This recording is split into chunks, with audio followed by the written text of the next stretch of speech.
대출 규제가 또 바뀐다고요? 7월부터는 기존보다 훨씬 더 까다롭게 심사받습니다. 대출 한도가 줄어들 수도 있다는 얘기죠. 당신의 대출 전략 여전히 2024년에 머물러 있진 않나요? 당신의 부동산 전략이 더 똑똑해질 수 있도록 여기는 부동산 레버리지 랩입니다.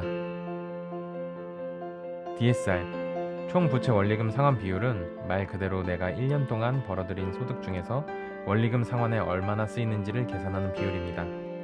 이건 대출 심사의 핵심 기준 중 하나예요. 그런데 여기에 스트레스란 단어가 붙으면 의미가 달라지죠. 정부와 금융당국은 금리가 갑자기 오르면 대출자들이 상환에 어려움을 겪을 수 있다는 우려 때문에 실제 금리가 아닌 더 높은 가상의 금리를 적용해서 대출 여력을 계산합니다. 쉽게 말해 지금 금리가 4%더라도 대출 심사에서는 혹시라도 5.5%까지 오르면 이라고 가정하고 계산한다는 거죠.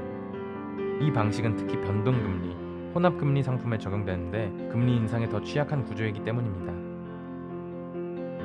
자, 핵심 내용 들어갑니다.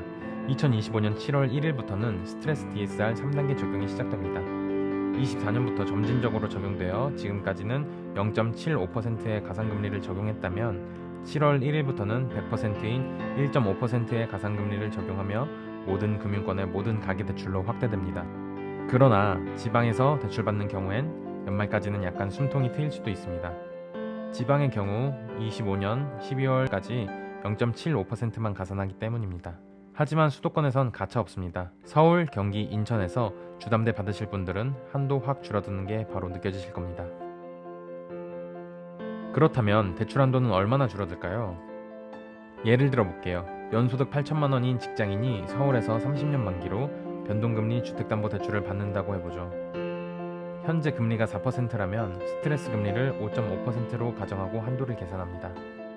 기존 방식에서는 약 4억 5천만 원까지 대출이 가능했다면 스트레스 DSR 3단계가 적용되면 4억 2천만 원 정도로 줄어드는 시기예요. 물론 실제 한도는 금융사마다 조금씩 다르겠지만 대략 5%에서 10% 사이의 감소폭은 각오하셔야 됩니다. 그렇다면 이런 제도를 왜 도입하는 걸까요?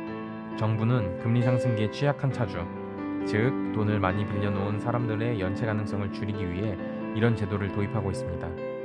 특히 변동금리 대출 비중이 높아진 최근에는 지금은 갚을 수 있어도 나중에는 위험하다는 우려가 커지고 있는 거죠. 결국 이 제도의 본질은 리스크 관리입니다.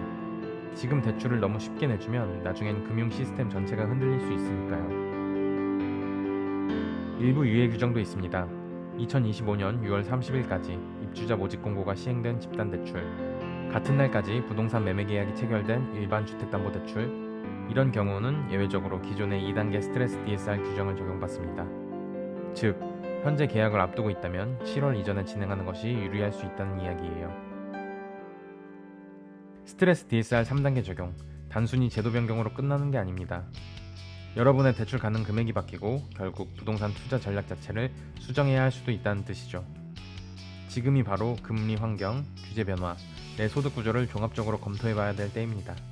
미리 준비하지 않으면 한도 줄었다는 말만 듣고 끝날 수도 있거든요. 그럼 오늘 영상은 여기까지. 자세한 상담이나 질문이 있으시다면 아래 링크로 문의가 가능하며 구독, 좋아요 눌러주시고 필요한 주제가 있다면 댓글로 남겨주세요. 지금까지 부동산 레버리지 랩이었습니다. 감사합니다.